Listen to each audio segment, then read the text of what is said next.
भारत है जो आतंक के खिलाफ सरहद के इस पार और उस पार दोनों तरफ प्रभावी कार्रवाई करेगा। आतंकवाद को जब तक हम पूरी तरह कुचलेंगे नहीं,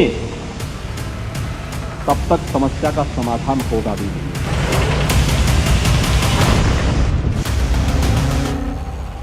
सीज फायर के बाद आज पाकिस्तान को दोहरा झटका लगा। दरअसल सीज फायर के बाद पाकिस्तान अभी अपना मलबा उठाने में ही जुटा था कि तभी इंडियन एयरफोर्स ने ऐलान कर दिया कि ऑपरेशन सिंदूर अभी भी जारी है। ये सुनते ही पाकिस्तान की हालत फिर खराब हो गई है। एक ट्वीट में इंडियन एयरफोर्स ने ऐलान किया कि ऑपरेशन सिंदूर अभी भी जारी है।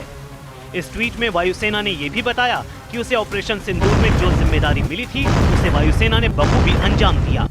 पाकिस्तान को दूसरा झटका रक्षा मंत्री राजनाथ सिंह और योगी आदित्यनाथ ने ब्रह्मोस मिसाइल की यूनिट का उद्घाटन करके दे दिया।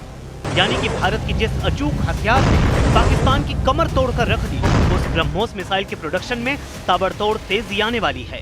जिस ब्रह्मोस मिसाइल ने पाकिस्तान में हाहाकार मचा दिया, उस ब्रह्मोस मिसाइल के गोदाम ठसाठस भरने वाले हैं।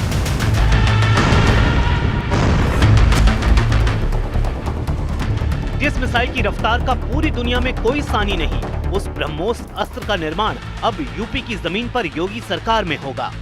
पाकिस्तान के लिए ब्रह्मोस वो बुरा सपना है जिसका नाम सुनते ही आतंकिस्तान थर थर कांपने लगता है।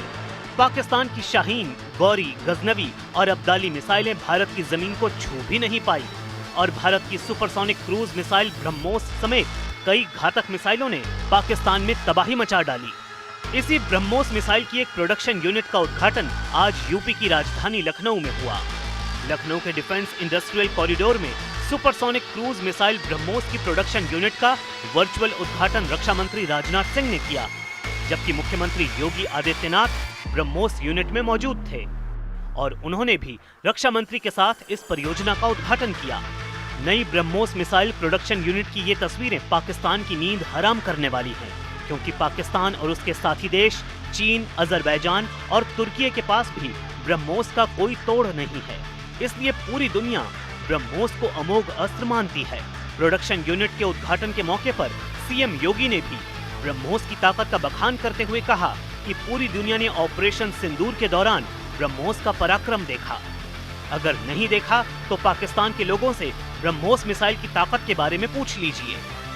ब्रह्मोस मिसाइल क्या होती है, अभी आपने ऑपरेशन सिंदूर के अंदर इस मिसाइल के पराक्रम की एक झलक देखी होगी, और नहीं देखी होगी तो कम से कम पाकिस्तान वालों से पूछ लेना चाहिए कि ब्रह्मोस मिसाइल की ताकत क्या है।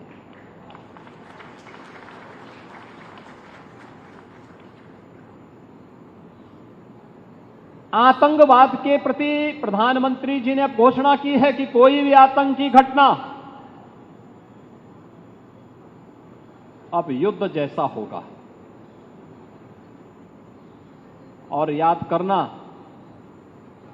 आतंकवाद को जब तक हम पूरी तरह कुचलेंगे नहीं, तब तक समस्या का समाधान होगा भी नहीं।